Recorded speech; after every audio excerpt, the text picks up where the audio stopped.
Hello everyone, and welcome to another video. Now something really exciting just arrived. Well, when I say just arrived, it arrived earlier today. But this is my Android 9-inch head unit. So, going to show you how to install it. Yeah, hopefully not pull my hair out in the process. Anyway, let's jump into it. First thing we're going to start with is some trim removal tools, just so we don't damage the plastic by using a metal screwdriver. Alright, so I'm not sure if you can see that, I'll just move it down a little bit. Alright, so I've worked one of the tools into that. There we go. Just use both, prop it up. Obviously don't go too hard, as you do not want to break the trim. So pull that up. Obviously, just make sure at all times you are using 2 points of contact. You do not want to be pulling up on one corner or one end and it snaps in half. Alright, same thing with this one here. Just like before, 2 points of contact. Make sure that we aren't putting any unnecessary pressure on one end more than the other. Alright, so for this, I'm just going to move my car down a gear. If you're going to use a drill like me, because I'm lazy, please make sure that it is on low torque, so that way you don't strip the screws out. And make sure to put them somewhere where they're not going to go missing. I just prefer to put them in the cup holders. So, well, the way that's feeling, it feels like the aircon control panel might want to come out with it. Remove these. And we'll just see if we can get it to come out. Go. Okay, I see. So we actually have some screws on the back side of these tabs here. So, let's see if I can try and get to the connectors on the back. There we go. And the antenna should be next. There we go. Alright, so we may as well unplug the aircon controls as well, seeming as it all wants to come out as one piece. Alright. So that's kind of what that looks like, all taken out. Obviously got our aircon controls down below, but what we need to do now is unbolt these two screws just here to separate the aircon controls from the head unit.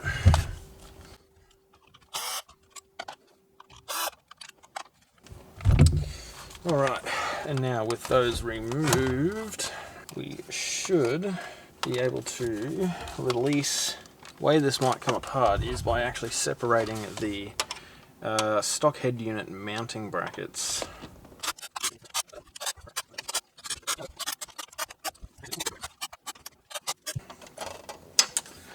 If those removed, we can then remove this bracket.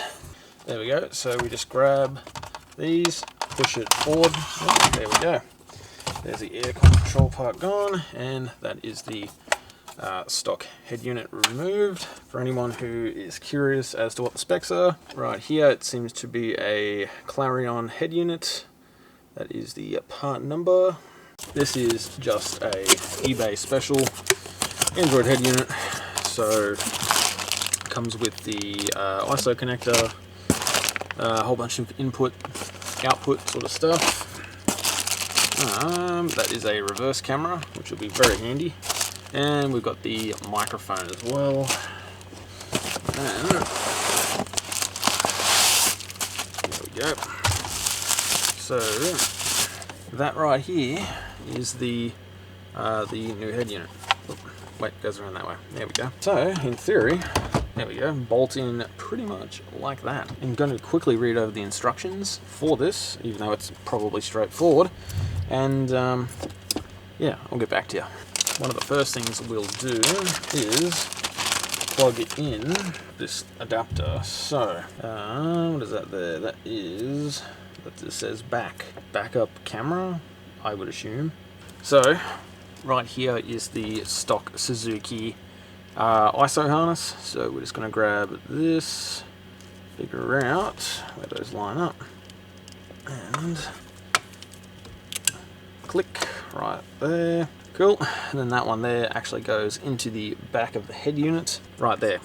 Now, if you are installing a normal aftermarket head unit, this is probably as far as you'll need to go. However, because this has a bunch of stuff, we've got USB cable add-on sort of stuff. So, and we've also got what is that? The reverse camera, patch harness, and all the other stuff we've got here.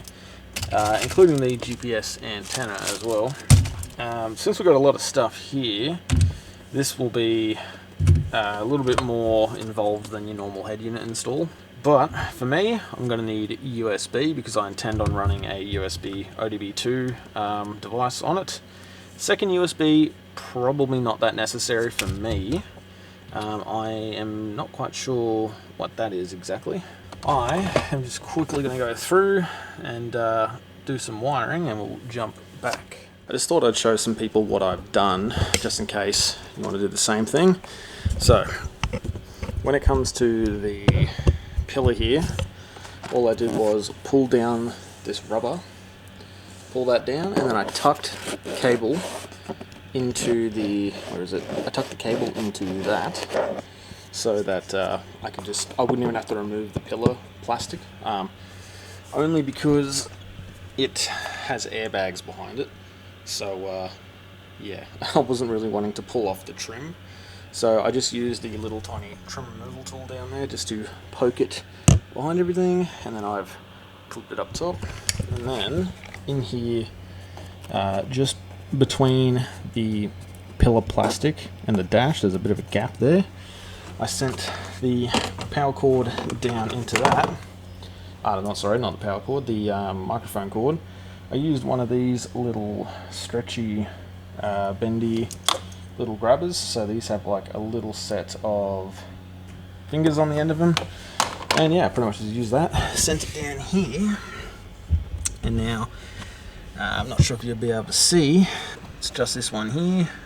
I don't see a need to zip tie it anywhere, as there is like a little a bottom to this, so it's not really going to come flying out. And if you're interested in what I did with the ODB2, so yeah, this here is the stock Suzuki plug. I just undid it from the clips that actually hold it in right there. So undid those, that way I can pop it up. That way this big thing is not touching my leg or getting in the way while I'm driving. Plug it in, still clicks in and everything, and I can just pop it off to the side, just like that. Tucked away, like nothing ever happened. Now, I'm going to tackle the other side, which is going to be the GPS antenna and also the reverse camera wire. So I just thought, for this side, which is the passenger side, I just thought I'd show you how I'm actually going to mount this. So my plan is to pretty much put this up in the corner of my window. Same thing with the other side. I'm just going to run the cord down here, down the plastics, and we'll pop in through the dash. Now obviously we're going to have to start by popping off the rubber trim. That was my wedding ring, that was nothing breaking. Alright, so we pull. There is no need to pull this off, at least in my case. There is actually a curtain side airbag on this side and the driver's side, so I'm not going to pull that off. Alright, so just ignore my head popping in. I'm just going to see exactly where I can tuck that cord. So what we'll do is, even though we haven't found the proper location for this yet, or at least where we know how much wire we're going to need, we'll just shove that in there for now. What I'm going to do is just peel that down just enough to tuck a little bit in. We'll just use that plastic bit, tuck it in, leave the tool there, and now you can pull that across and pull it forward, and Once you've got that out of the way, you can just pop that down a tiny bit, just get it behind. Run that up here, chuck it right there on the window. Make sure it's nice pushed on there, and now we can just run this cable down to there for the moment. Now we're done up here, so we can push this trim. So what I'll do is, to make this a bit easier on myself, push part of that rubber door seal back up, grab my handy dandy little claw, grab that, send it down, try and work it in there. Alright, rubber seal on. Quite important to obviously double check that it is like the door seal is fitted back properly, because the last thing you need is your doors leaking. Alright, and now it should be as simple as, there we go, look at that. Now that I've got some of that stuff in where it needs to go, I'm actually going to start hooking it up to the head unit, but obviously not install anything just yet. And then I'm going to do reverse camera wiring. Now, the one thing that has been doing my head in is wiring in this reverse camera. It seems that one end of this, so let's just say this is the video feed going into the reverse camera, so we've got that there. This here then needs to be wired to the pink wire here that says back on there. I'm sure you can see that. So that gets wired into that, and then on this side, which would go into the actual camera, so you plug that into that end there goes to the stereo. That's the stereo side of the video cord.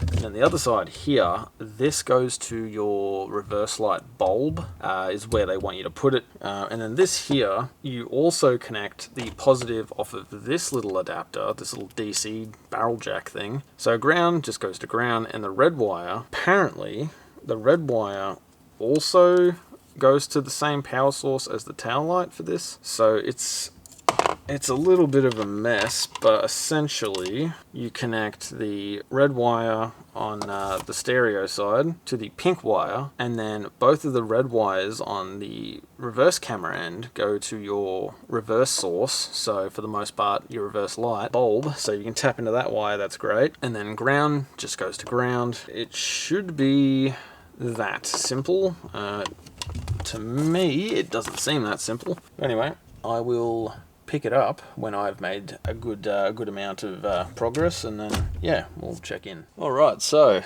we are almost done for the moment. Everything that I've needed to run in the dash is now run. All I have to do is join the reverse camera wire here to that one there. So wiring this together is not going to be too complicated. You just need a little one of these little wiring kit sort of thingos. Get yourself a pair of wire strippers and crimpers, and if you don't have electrical tape, you can use a bit of heat shrink, or vice versa. If you don't have heat shrink, you can use electrical tape. They've stripped the wire. There's not much of it actually stripped away, so hopefully this here, since they haven't stripped this one, might be a little bit easier. Oh, look at that. They'd be better off if they didn't touch it at all. And just on the off chance that this is not the correct way to wire it, I'm just going to do a female and male spade bit. That'll pretty much mean that I can plug it in and also unplug it.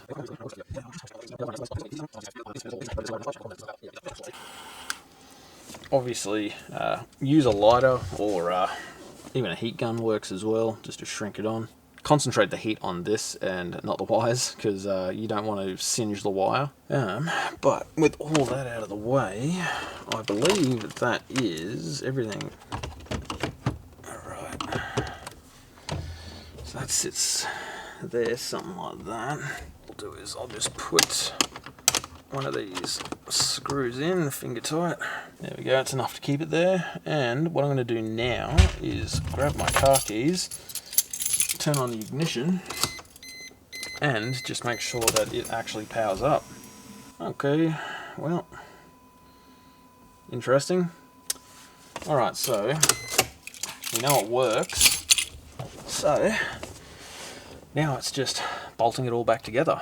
Now that I've verified that it does switch on, position, oh, well, that didn't work out too well. I'll have to rewire that. That there is a perfect example on why you don't rush. So it looks like that must slide into that. If that is the case, it will block some of your buttons by the looks of that. Might just double check and verify that that is actually how it sits in there. So, okay, yeah, I'm not wrong. It does sit over some of the buttons and the security light, but it does not stop you from actually turning it on. Anyway, let's plug. Let's pull the plugs back out of here so we don't lose them inside the dash like I did the bloody dash cam one. Nice. Alright, so you grab those two there, and they should, if you can get them lined up properly, pretty much go back together like that. So don't use one of these unless you know what you're doing, because you can quickly turn, a quick thing into a bloody nightmare just by over tightening something or stripping something out. It is not a fun thing. I have learnt over the years to not do that. Alright, so yep, that's looking about right. Alright, now comes the fun part of plugging everything in. So we'll start with power cord on that one there.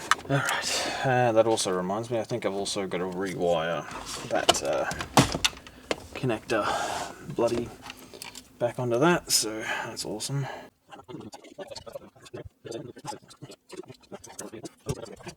What we'll do is we'll get these HVAC and four-wheel drive controls plugged back in. Now this should all go back together pretty nicely, at least that's what I'm hoping. Okay, so we'll sit it back up on there. Now let's zip this up so we're not moving everything around so much. Again, set your drill to very, very low torque. I don't know what this specifically is, but I think I've got it set to 8 out of, I think it's 20 or 21. Alright, so now to turn it on and just double check. Oh, there's my keys.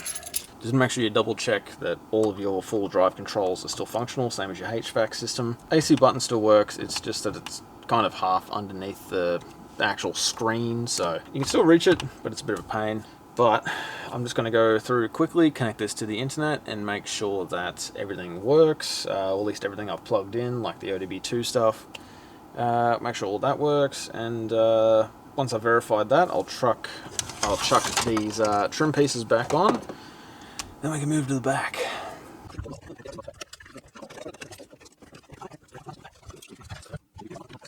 So it looks like, even though the instructions didn't say you had to, you've actually got to install this like it is now, pull the cords through the center part, and then put your trim on, and then that goes over the top. Where is it? There, the bloody head unit. Now that's fine and dandy and all, but when I was taking these little plastic clips, there's 4 of them, and well, if you're any good at maths, or if Sesame Street taught you anything, I've only got 3.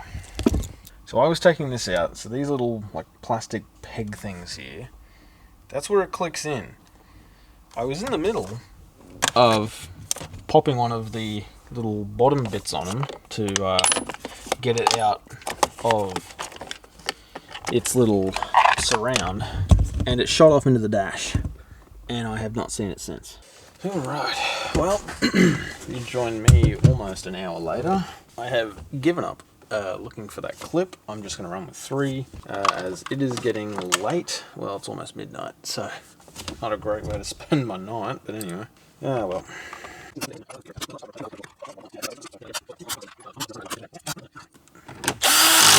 Alright, so this is what the instruction booklet did not tell, or did not tell anybody. So you've got to pop your trim back in, and then what does that go? So that goes that way.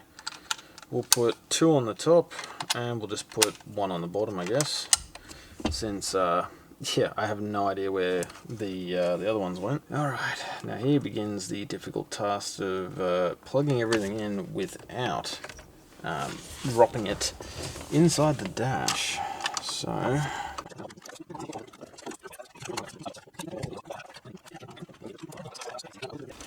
alright, and now all of this shit should, in theory, pop right in. Oh wait, I haven't even done the best part.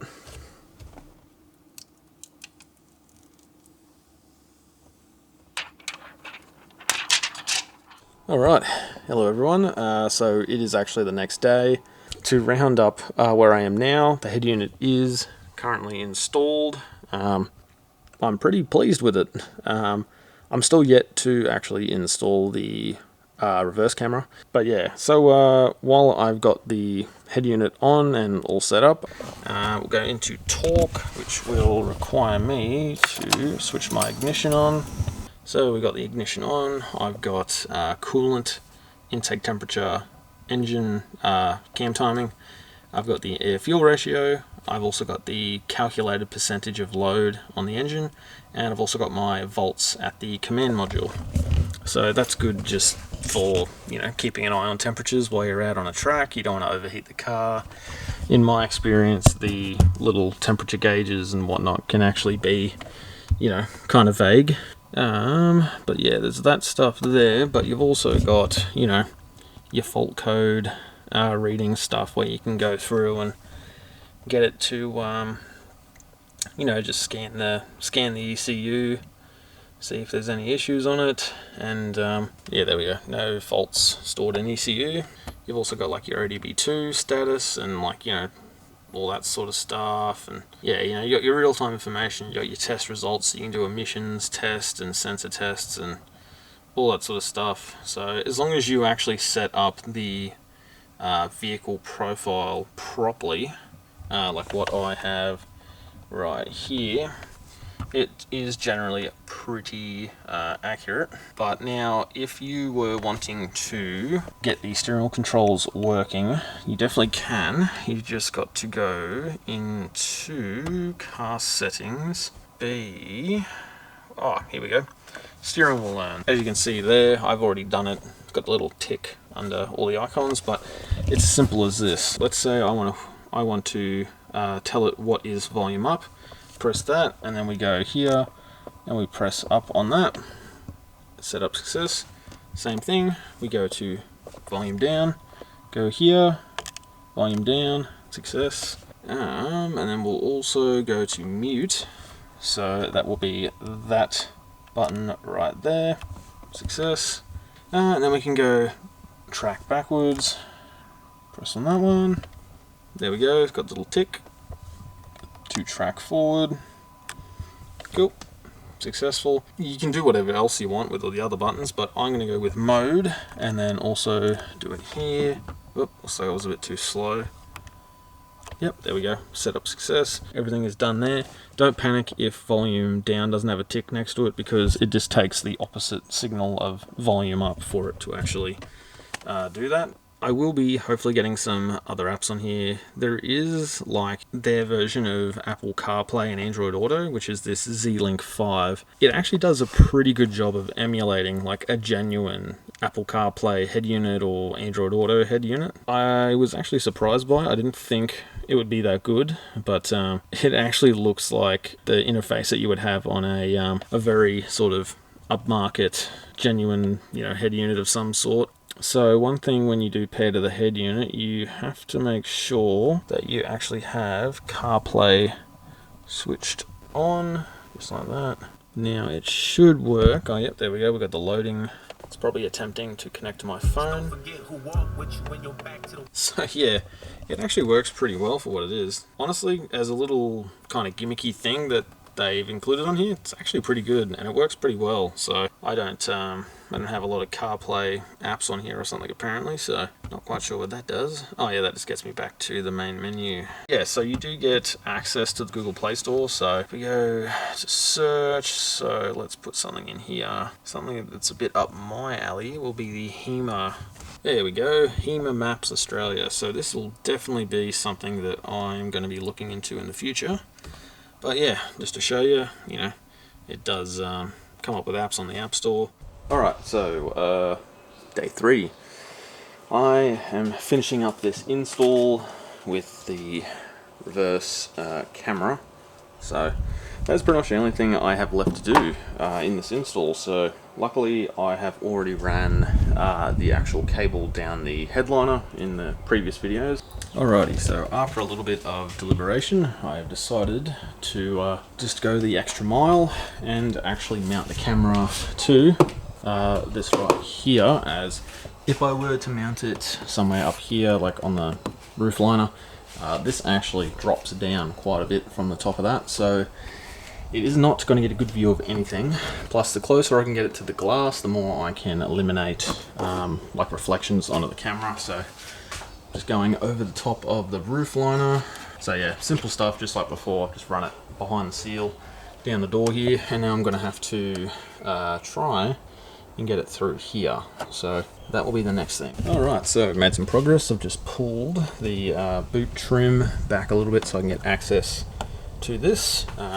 I did have to pull up the trim that actually sits there because you can't pull this part up here without removing that.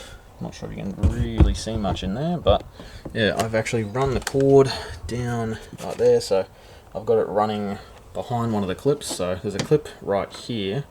I've actually got it coming around that clip and then down this way, so that way the clip that's up here does not pinch it. So next thing to do is pull this tailgate cover off, get ready to run the wire through the little rubber pass-through here, which thank God it is actually a lot bigger and has a lot more room than the tail light bit over there. So alright, so we have removed the back tailgate trim, which is right here. Just be careful, there is a lot of those little white trim clips that like to shoot off into the distance. Good part is, I didn't actually realise, but there is a standalone grounding point in this back door, so I'm actually going to use that as my ground location. Then I'm going to, since I have this forward, I might run the wire for the tail light bulb through that, and then we will pick it back up again when I've got all that done. Alrighty, progress update.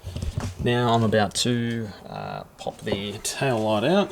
I've also run the video and power through the little grommet flex thingo.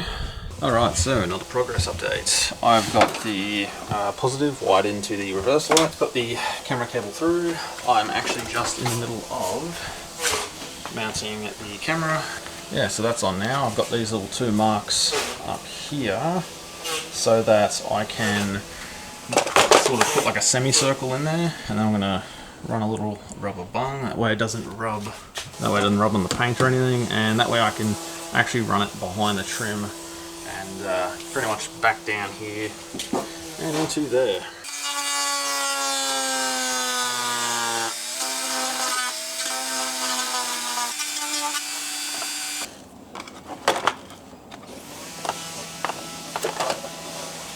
Cool. And now that just sits there just like that. Okay, so with the little rubber grommet, I want to just snip through the part that we need to split. There we go, just like that. And then we spin this around from the open side, that way it captures the cord and it hopefully shouldn't come out. I've got the notch cut out right there, so that way the cord will sit in just like that. It'll run from the back into that notch that I've got there, and then what I'll do is use the open part of this little rubber grommet. So there we go, that then goes around that, and the open end, so that end there we want actually facing down, so that way it keeps that cord in there without it popping out. So we've got the cord hanging out that side.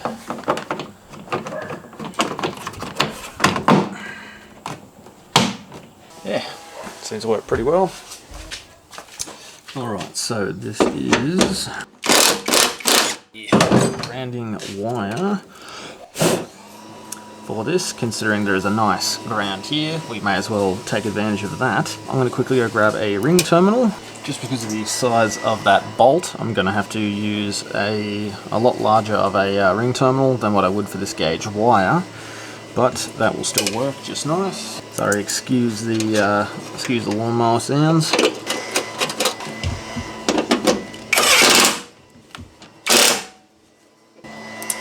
What I'll do is, just to route this, I'm just going to go up and above some stuff. And if I feel it necessary, I might even add some zip ties, but for the moment I think this will be fine. Once I get that all plugged in to the cord down there, I'll pick it back up. Alrighty, so this is where we are up to. I've got the positive lead from the DC jack wired in with the positive lead from the camera feed, both into one female spade. Then I have a male spade coming off of the positive wire coming from the tail light, so the reverse globe. And then I've got the negative for that same barrel jack connected into the ground, which is obviously grounded over there. I have actually verified that it does work. I turned the ignition on and yeah, verified that it works. So now that I know that it all works, I'm going to start to run the wires and put them in some protective sleeve or conduit, whatever you want to call it. Alright, so progress update. I've got all of the cabling ran about as good as I can get it. I should have probably given myself a little bit more slack, but anyway, I'm about ready to pop everything back together. I also shortened the ground wire a bit, and I've also got it all tucked. I've got two different sections of this 6mm. One goes to the ground, one goes to here, it splits off into a Y, and then in the Y I have this 12mm stuff here just to stop it from snagging on the door. I think it's getting about time to put everything back together. Alright, so that is all back together. I did have to actually move the mounting hole for the wire, as it just wasn't long enough to go up here and then turn. So just moved it over a little bit, cut a bung in half, put it there, so all wired up.